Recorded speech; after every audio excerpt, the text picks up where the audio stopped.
Assalamualaikum warahmatullahi wabarakatuh. Salam sejahtera untuk kita semua. Bagaimana kabar Bapak Ibu, para PNS, P3K, TNI, Polri maupun para pensiunan? Semoga dalam keadaan sehat walafiat, tetap semangat di dalam jalankan aktivitasnya, dan semoga Bapak Ibu selalu sukses. Salam jumpa kembali dengan saya dari channel Praetno Berbagi yang akan membagikan informasi seputaran pengubahan ya, atau upaya pemerintah bersama DPR dan Taspen ya, dalam hal ini untuk mengubah skema pensiunan ya, dari pay as you go menjadi fully funded. Ini selalu dibahas karena ini penting sekali untuk mereformasi penerapan ya, skema baru ya untuk pensiunan. Semuanya bertujuan agar pensiunan ini bisa sejahtera. Mari kita ikuti ya pembahasan mengenai pentingnya reformasi skema pensiun ya. Ini informasi langsung, jadi bukan rekayasa ya. Silakan simak video ini hingga selesai. Aspek kelembagaan tadi belum ada lembaga yang mengelola dana pensiun. Aspek program Bapak Ibu sekalian, optimalisasi program persiapan pensiun. Kemudian opsi perubahan bentuk program pensiun, manfaat pasti atau iuran pasti. Saat ini manfaat pasti. Plusnya apa, minusnya apa tadi sudah disampaikan. Opsi pendanaan yang akan datang saat ini PSU ke skema pendanaan dengan alternatif fully funded atau nasional atau defined contribution. Kalau fully funded adalah pemberi kerja dalam bentuk pemerintah dan PNS itu masing-masing memberikan iurannya untuk dikelola oleh lembaga dana pensiun. Nantinya pada saat masih batas usia pensiun atau pensiunan PNS ini mendapatkan manfaat dari iuran yang sudah diberikan. Kalau berbayar pensiun itu iurannya tetap seperti yang sekarang ini dibayar contribution yang dari PNS walaupun itu tidak digunakan untuk pembayaran gaji pensiun 2 bulan. Ya, ini opsi-opsi ini yang perlu dikaji lebih lanjut.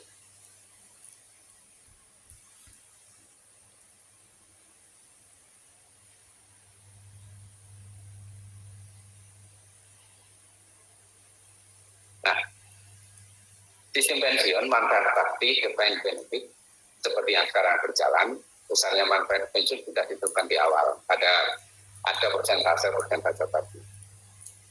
Risiko ditanggung oleh pemberi kerja, peningkatan jumlah pensiun, peningkatan jumlah anggaran yang harus diberikan untuk pembayaran uang pensiun itu ditanggung oleh pemberi kerja dalam hal ini pemerintah.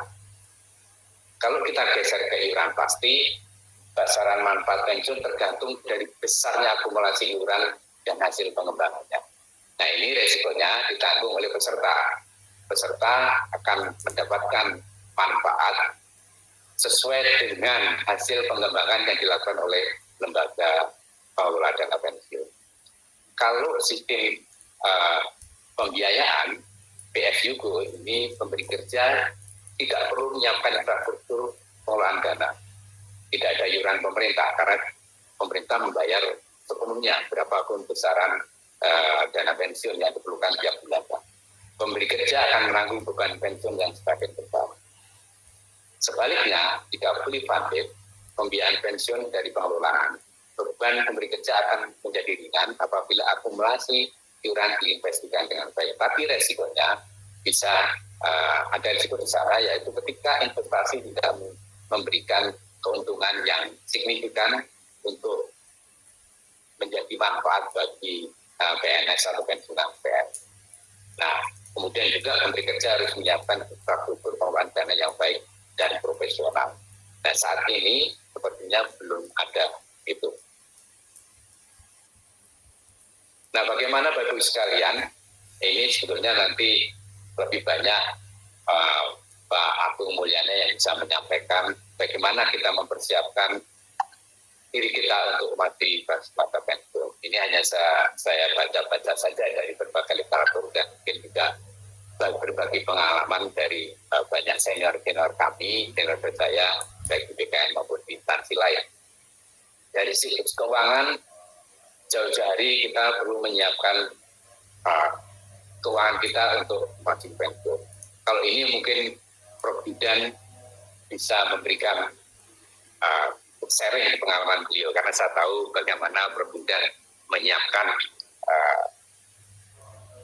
keuangannya nanti untuk masa masuki pensiun, termasuk top up dana pensiun. Jadi Bapak Ibu sekalian, kalau kita hanya mendasarkan pada pensiun yang akan kita terima sebesar 75% dari gaji pokok, umumnya rata-rata itu terimanya adalah sekitar 4 juta. Maka kalau hanya menggantungkan pada uang pensiun itu tiap bulannya, tentu saja ini akan berat, apalagi bagi kita yang tinggal di perkotaan. Kalau tinggalnya di pedesaan, mungkin bisa untuk itu cukup untuk 1 bulan berjuang. Dengan asumsi anak-anak itu sudah tidak ada yang menjadi beban dari kita ketika kita memasuki masa pensiun. Nah, salah satu hal yang mungkin bisa disiapkan bagi rekan-rekan PNS, terutama yang masih lama masa pensiunnya, adalah top up dana pensiun. Dari PT Taspen melalui Taspen Life itu banyak program untuk top up dana pensiun ini.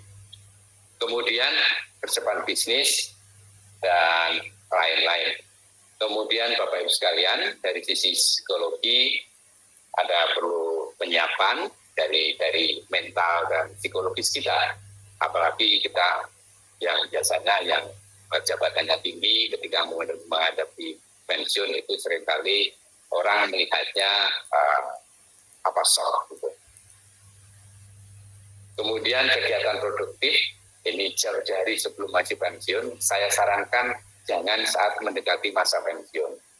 Karena untuk memulai usaha pada masa pensiun baru mulai itu agak sulit. Rata-rata mungkin hanya 0,1-2% saja yang berhasil. Maka pelatihan usaha kecil, keterampilan dan lain-lain itu baiknya jauh hari sebelum masuk ke masa pensiun dan dimulai ketika belum di masa pensiun untuk usahanya. Kemudian menjaga kesehatan dan kebugaran, bisa olahraga. Saya kira olahraga rutin itu penting. Dan satu lagi yang mungkin perlu saya sampaikan yaitu bagaimana kita terus bergabung dalam komunitas. Dalam hal ini ada Pak Agung selaku Sekjen PWRI. Jadi di PWRI kita bisa tahu ada banyak kegiatan di sana dan juga banyak peluang-peluang untuk peningkatan ekonomi kita. Dan di luar itu kita bergaul, berkumpul dengan banyak orang, apalagi yang se-usia dan juga Nah, demikian ya Bapak Ibu, informasi mengenai